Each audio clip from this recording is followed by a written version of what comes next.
Ngalan samahan sa anak ug sa Espiritu Santo. Amen. Langito na mong amahan nga labing kamanan. Ano karon sa CFD Office, Second Person Kanatday. May nawat kami kanimo langitong amang yawi nga ipadalan mo balang Espiritu aron mo tuhop sa muna kasing-kasing apil mga viewers. Ang kini mong iskutan karon masabdan plus tunan aron ipaambit suban ni kinahanglan. Kining tanan mong ipangayo pinagi sa ngalan ni Kristo uban sa panabang ni Birhen Maria o ni San Roque. Amen. Alang samahan sa anak ug sa Espiritu Santo. Amen. Mayong hapon mga kaigsunan og sa mga CFD God is always alive. Atong recognize si Brad Gregory Limpangog ug si Brad Dikyo Darwin Kinyo ug si Kuan Chong Chua. Unya ang ebanghelyo ron mga kaigsunan usa na sa mga gitik sa ejibol nga may tungod sa pasumbingay mga kaigsunan. Ya, nato nag-iskot og mga pasumbingay sa to pa dili gyud word for word. For example, ang Lucas 19:26-27. Kung imo nang literalon ingon si Ginoong Kristo, katong dili gusto maghari ko, mato Jesus Christ, dad-a sa akong tabangan pamatya. Sa to pa diay murag sakto ang mga ubang mga tao na mga pipila ka man nagalagas Ginoo nga uyon ining death penalty. So, kung dili na pasubingay, ulba kayo nga matinuod gyud death penalty patay og nay kuan. Yung ato na literalon asa madadaan to ang mga taong di mo ilan ni Kristo, asa mas Kristo ron wa naman sa kalibutan, ni kaya pa mas langit. Muna nga sa heading sa Luke chapter 19, at is a parable, pasumbingay. Kay sa Juan 16, si Kristo ni gamit og mga pasumbingay. Muna nga matud pa sa panutihon sa linatin, Dios loquens humanibus humano modo loquitur. When God speaks to men, He speaks in human way. So, tawhanon nga paaging gamit ni Kristo, mawabitan nagpagkatao siya dito sa Jerusalem para maminggol ng mga tao inig preaching niya dito sa suok sa Jerusalem. Marcos 14:9, Matthew 26:13, bisan asang suok sa kalibutan, iwali may malita aron paghandom sa gibuhat ni Kristo. Muna usa sa paghandom gibuhat sa mga kaparian, obispo o magsasangyaw sa simbahan Katoliko Romano nga i-spread throughout all the territory gid ang ebanghelyo giban Lucas 4 bersikulo 14.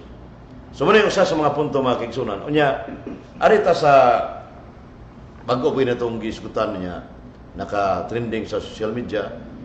Itandi mo ni Rudy Racasa nga wa na matrending social media gyud gubikan sa issue sa gadayad literal versus God kanatay. Pero ting suga yun, kung mingon ka nga adunay ceasefire, dapat ang gadayad literal mo mando ceasefire ang presidente sa nasyonal. Wala nagpakahilom lang. Ano man, hadlok mo siya nang mo mingon nga ceasefire kay lang surrender sila sa ilang gikuan. So mura na hapon po bang di mo surrender. Pero arita sa kabaturan nga gipahayag sa itong mga pinanggang mga kaatbang, dili kontra kaatbang lang sa issue por issue, kay dili man ni personal attack, way labot personal. Kay daghang mga nangutana nga na sila libro mga naguluhan, The Teaching of the Catechism of the Catholic Church, Teaching of Jesus Christ, nga nangutana mo ko asa mabasa nga gaday literal. So ilang gibasa dito pero giputol. Tanawa ang first statement, suffered and died in His human nature. So na ang first statement niya, wa gi nasulat ito nga straight nga statement nga gadad literal, wa i-explain pa. Pareha sa Catechism Council of Trent, karang the strictest root gadad asang literal. Wa, yang gidungpon aman nimo na. Inyo man ang giwali. Sa ato pa ay ang ano po na magliteral dili tinuod. Mo na diha nasangitan ng bundong nga literal mga kaigsunan. Pero ang Catechism Council of Trent, ang divinity is always nagkanunay nag-join, nagkupot sa soul and body dito sa sepulcher sa ni Jesus Christ. Sa ito, buwa pamatay ang iyang pagka-divinity. Kaya sa 1 Pedro 3:18, ang tawhanon nga lawas ni Kristo namatay, pero ang iyang espiritu ni adtos lubnganan naa sang divine person og nagwali. Kung namatay pang divine person sa pagwali, Mao man natugma kana sa 629630 sa Catechism of the Catholic Church. So, mo na nga ang Catechism Council of Trent, kung mo tutukan sa ubos nga statement, to suffer and die are incidental to human natures only. Sa to pa, only, without anyone else, nothing else. Sa to pa, gilain ang iyang pagkatao. So, tukma ang ipayag ni Bishop Bacane na ang proper subject, why gilain ang divine person, siga divine person. Yana siya. But, mamatay siya in his humanity, human nature. Munang ningon ni hatag si Bishop Bacane, the second person of the Blessed Trinity, who is true God, died in his humanity or human nature. Klaro kayo na mga kingsunan niya. Si Arsobispo Palma, tinaog klaro kayo nga sa video ni Jong Chuwagi post. Naog diha sila sa aktual ito, GQ, Tami Kaburay, Adam Amper, Bansukran sa tabangan ni Talhuron, Arsobispo Palma, nga si Jesus Christ adunay duha ka kaniya. Both human and divine. Ang namatay ang human nature. Ito yung klaro ha? Niya si Reverend Father Darwin Gitgano nga, klaro kano kayo ang gipirmahan nga adunay God died is to be understood literally, not figuratively. Niya, di ba magsumpaki sa gipahayag ni Arsobispo Palma nga, wa man siya maminsyon ng God died is to be understood literally. Wow, gilitok na itong Padre Darwin, tungo siya nabasa, o kinsa pa gahatag ito. Wa takibaw. So mo na nga, niya, mingon din sila nga, ang sipi-sipi, chung-chuwa may pangutanan na, kaya nang ihandulan ron sa pagtubag. Pero ako lang, puntong, counter nga, question nga, pila ka buk obispo yun sa ibang Pilipinas, nga nahibaw na yung siwa. Kay, bila matanan magyong obispo yun, nga, sumasa, gipos ni, sa SIP de Cebu, Jong Chua, ano na may upat o tulog obispo to. Si Bishop Bactol ingon, the second divine person did not die. Niya Bishop Bacane, niya Arsobispo Palma, niya, klaro kayo. Muna nga, mga obispo, sa mga na, kabugata na. Di apay si Bishop Muro, ang one God in three divine person, the Father, the Son, and the Holy Spirit, and these three are one. One God, one divine nature. Pero sa Juan 10:30, sa kanala lang, sa Dwyer Reeves Bible, I and the Father are one. Gisa na mulong si Jesus Christ, ang second divine person. Ako man usara. Usa ba ko sa footnote sa Dwyer Reeves Bible, Latina Vulgata, hubad ni Monsignor Yap, that is one divine nature. Karon wa ko magdahom ni Reverend Father Darwin Gitgano sa iyang gipamahayag sa miagi ningon siya, ang human nature namatay, divine person namatay. Hangtod ang divine nature experienced it. Di ba pagka kung atong tutukan Juan 10:30, namatay kapil nga amahan kada Father kay that is one divine nature man. Yan yung sa divine nature experience it. Naka-experience it ang amahan kada Father sa Juan 10:30. Pastilan apel Holy Spirit sa unuhan 5 city. Kaya ningon man dito sa King James Version, for there are three recorded in heaven, the Father, the Son, and the Holy Spirit, and these three are one. Tinuod ka na, nga tulo, nagpamato dito sa langit, ang Amahan, ang Anak, ug Espiritu Santo, o kining tutulo, usara. Usa ba ko sa Santiago 2:19, usara ang pagka-Diyos. One divine nature experience it. Naka-experience dit ang Holy Trinity yun eh. Ngayon sa may tawag na, di ba heretical teaching na? Dili lang ko mo kundi. Kaya akong ibuhat, usan ay kagipayag ni Sinta Mas Aquinas, kung adunay ang itawag og endanger of faith, kanang nagpeligro ang pagtuo ba? Niya, bisag nasa publiko, bisag superior siya, ang ubos, pwede siya kining ka-comments, ka-pakgang, aron dili kana sala matubang Sinta Mas Aquinas, mga kingsunan. Kaya sa pulong sa Dios, sige. Sa pulong sa Dios sa Tito 1:13, badlungas walay pugong-pugong para makabaton sa hustong pagtuo. Unya pag ingon na ng divine nature experience net, di man na hustong pagtuo. Doktrina piti mo kaata na. Unya sa 1 Timoteo 1:3, Pahunungan nulok sa mga pagtulunan. Pagtulun doctrine. Nya kinsam ta ubos ta pero isip binunyagan ta ningon man si Pope Pius IX usa ka sa ato papa, if in a future Pope teaches heresy, do not follow him. Ayaw sunda. Oh, sama tanang ubos sa ato papa. Mga kingson, masabot na niyo na. Brad Gregory, Brad Darwin kinyo. God bless, what? So, naipang sana diri gikan ni brother ay comment gikan ni brother Ricky Impleo. Oh, Ricky. Good afternoon, Brad EYT. Pa-shout out Brad EYT watching from Mandawi City. Banat Brad EYT Divine Nature Kanatday. So, dagan pa siya kanang comment dali kung sana kaning ikaduhan niya Brad. Ana siya Brad EYT nganong wala man i pagawas og video si Father Darwin o video si Father Darwin o nasayop man gani siya sa iyang gipahayag. Salamat sa pagtubag, Brad EYT. Suma sa mga tinubagay sa social media, sa messenger o sa public, ang ubang mga si Brigadier literal ingon mga nasayop lang si Father Darwin, nasipyat paglito. Wala gid gikan mismo ni Father Darwin gitgano nga siya nasipyat ko paglito. Kay kuan man, tingali tao raman ta, pero dili angay nga kuan gud kining kuan public ko daw niya kinahanglan nga mamalandong to ba nga isulti kay tingali wa si kondisyon dito tingali o unsa ba.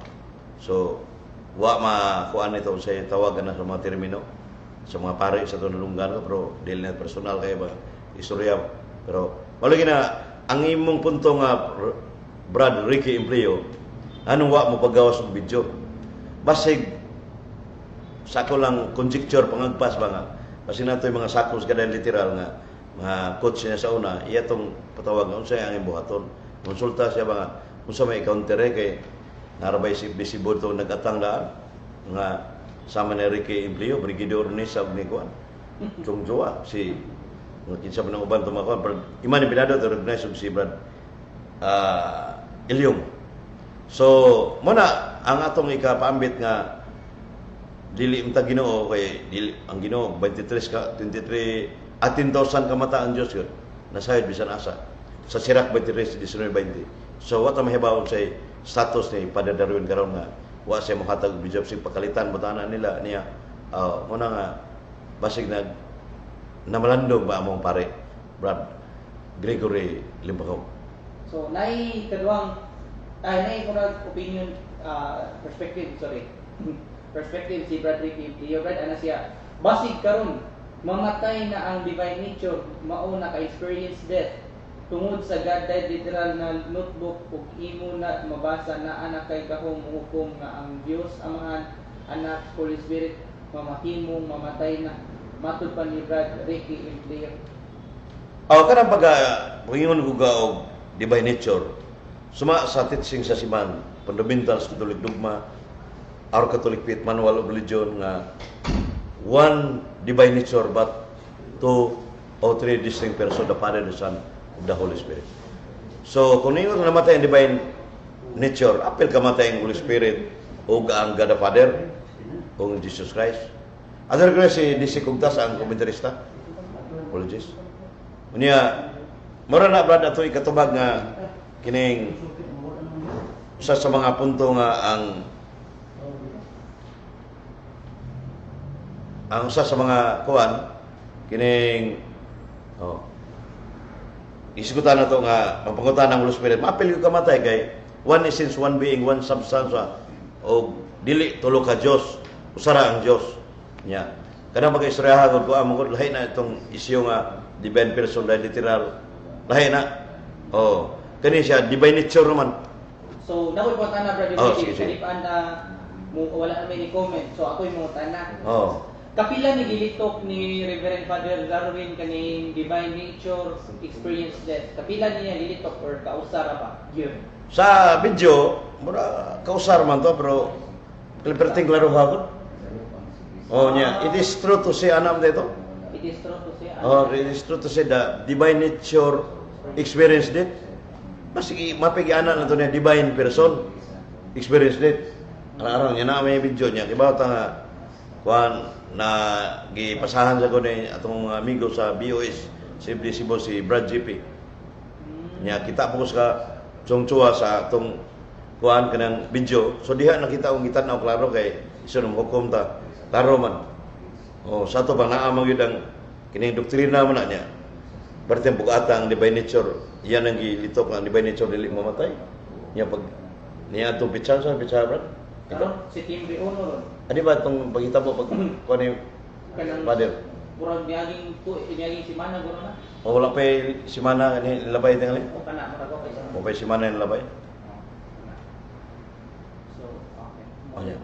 So kapila niya narito kausarap kanang Suma sa video, kau sambot ka kapila na kau sara. Ningo mo tanam sa nga ang tibuok brad. Dili man kinang tibuok atong kanon kay yung punto nga di angko naman lang nga nasipyat si Padre Darwin sa ubang yung mga kauban. Nasayop ana. Pero paubos ang dato na ang kuno nga sipyat para makuan ba kay sensitive ni siya may tungod mas Dios nga kini niya. So man itong ipaambit may tungod mga kaigsunan kay kini na man sa kuan malipay sa ubang mga Katoliko kay ni dig up healthy discussion mga usa ka bililhon ang libros Katoliko nga gitun-an samot ang pulong sa Dios. Ang pulong sa Dios kay gipareha mas gabuhol uban nga ang pulong sa Dios level sa magisterium. Matud pa nila level ingo nalagis katekism of the Catholic so number 86 na yet the magisterium is not superior to the word of God, it is servant. Di na marawat na ay lang tumbaga na ang magisterium mo interpret sa pulong sa Dios wa makamungutana og interpretation kunili ang asay labaw mao man na. So, kung si mabasa sa katekismo ng Catholic Church way Kuan, yet the magisterium is not superior to the word of God. not Ha? is not It's not superior to the word of God, but it is servant. Asam na demo ko asa to si no dara. Dara. Oh. Ya, klaro nga nang katekismo ng Catholic Church kay pila ni klaro tanay kay di sila mo to ini allergic sila ini. Siya padala mo brad sok Fernandez gida kay kuan gyud mo ana man. Tung laruan basahan to. Yet this magisterium is not superior to the word of God, but it is servant. Oh. So, paragraph 86. Oh, nya matras na sa 85 magisterium of the church nga moy mula para na moy mulabaw pareha ba ay mo may interpret sa pulong sa Dios. Tinuod na ang mo interpret so pag ang simbahang Katoliko mo interpret. Pero magisterium nag-isip sa magisterium sa 100 ningon dire sa number 100 sa Catechism of the Catholic Church, the task of interpreting of the Word of God authentically has been entrusted solely to the magisterium of the Church, that is the Pope and the bishops and communion with him. Sa to ba mo na magisterium niya sa Pilipinas, wa may Santo Papa. Nya Pope ang tibok obispo sa tibok kalibutan, mo na magisterium. Nya kaning libro ha magisterium may gama sa nini si John Paul II with the College of the Cardinals. Sa buhi pa si John Paul II na santos sa mga kaigsunan. So, klaro kayo. So, na-comment ni Brad, gikan ni Brad Ricky MDU gyapon. Sa, na-pangutana ni Brad, pangutana. Brad EYD, ug ang usa ka Katoliko naabay katungod mo gamit og CCC dugma og Bible para basihan sa atong pagtuo or kinahanglan pa bata mag-schooling ana. Nindot yung mga pangutanan mo, pero kuan kining apil ka punta ini kay naman sa 91 sa Catechism of the Catholic Church. Atong basahon na nindot ang pangutanan ni Ricky Impliora. Atong basahon. 91 sa Catechism of the Catholic Church. All people, kita na magtotoo, share in understanding and handling of the revealed truth. They have received the anointing of the Holy Spirit, who instruct them and guide them into all truth. Bating nindota mga kaigsunan. So, Kalit kayo. Number 91 sa Catechism of the Catholic Church. Unya, grounded gini sa divine revelation sa Biblia. Lucas 12:12, Matthew 10:20 ningon. Ayaw ka mo kaproblema sa inyong iwali itudlo. Kaya ang Espiritu Santo mo tudlo diya kaninyo. On 1 John chapter 2 verse 27. 1 2 Sa to pa, ang gingna ng mga apostoles, mga pare man to. Nya na may pare na sipiat, wa malamdagi sa Espiritu Santo mo nang kalagya na may biblikal. Sa to pa Biblia, kita mga Katoliko mo membros binunyagan ta mato pa ni Father John Lux, Church History with Reverend Father John Lux, nga through baptism, through mission, we become members of the Catholic Church and soldier of Christ. So sana sa punto nga ato ang tunan para ipaambit mo suban. So muna nga sing nagtuos lang nga laiko lang kita, pero sleeping giant pa ng mga laiko sa mong ibutandi mo mga pare obispo nga gamay ra man na sila. Example ng Cathedral Church matuba ni Danny Madiha Manuel nga ang usa ka pare manghandol ng 2,000 ka tawo. Pero tinggana na madahanas pare. Ang tinggana ng Katoliko ron sa tibuok kalibutan 1 billion kapin, na 18%. Ya, ang pagano pila man 6 billion. Ya, sa ang pagano na wa man na di man Katoliko, di man Kristiyanos. May impyerno na tanan dili. Amo na diha nga explicar na sa Catechism of the Catholic Church number 86 nga i-qualify nga bisan dili sila Katoliko, outside sila o nagbinutan sila unya na ilang baptism by desire magbinutan salbar po nilang kalag. So di nito makundim ang pagano dili Kristiyanos niya karon kay kanang Batikanuan man ang outside of the Catholic Church there is no salvation. Sa Batikan to gilaparanan nagmayo kay sa gingon dito nga ang tanang kaluwasan nagikan ni Kristo. Yes, Kristo mo nasa tanang kamatuoran nagkupot sa kamatuoran. Episo 4:21 ningon si Kristo sa Lucas 23 24 kama 34 amahan pa silua sila kay wa sila masayon silang ibuot. So gihatagag chance sa mga tao nga dili Katoliko ug nas Katoliko nga wa mahibaw sa kamatuoran. Pero kung sayod ko sa kamatuoran nga Katoliko mo tinon nagpabili ni biya kas Katoliko silutan ka ug wa kay kaluwasan. Asa mabasa na? Hebrews 26:27. Iba ko imong gituyo gyud. Nya 2 Tesalonica kapitulo 2:12 silutan ka hangtod sa imong ibuhat mong supak kas kamatuoran. So muna akong ipaambit Brad Gregory. Salamat yo nya Chungchuab Dani ug si Jikyo og ato ning tapuson sa mubo nga pagkampo pero matod pa ni St. Philip Neri naganayon nga thank you of yourself that every day is your last. Inumdumi kanunay mo na imong katapusan.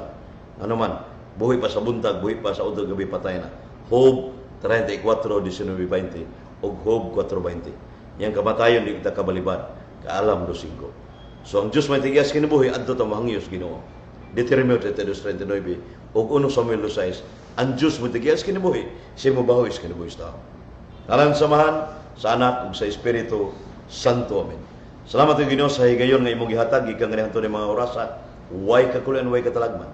Kining tanan among gipangayo pinagi sa ngalan ni Kristo uban sa panabang ni Birhen Maria o ni Saduki ug sa tanang hilma santo sa langit. Amen. Ngalan samahan sa Anak ug sa Espiritu Santo. Amen. Brad Fernandez ay Adam Ampera limtana. Nice.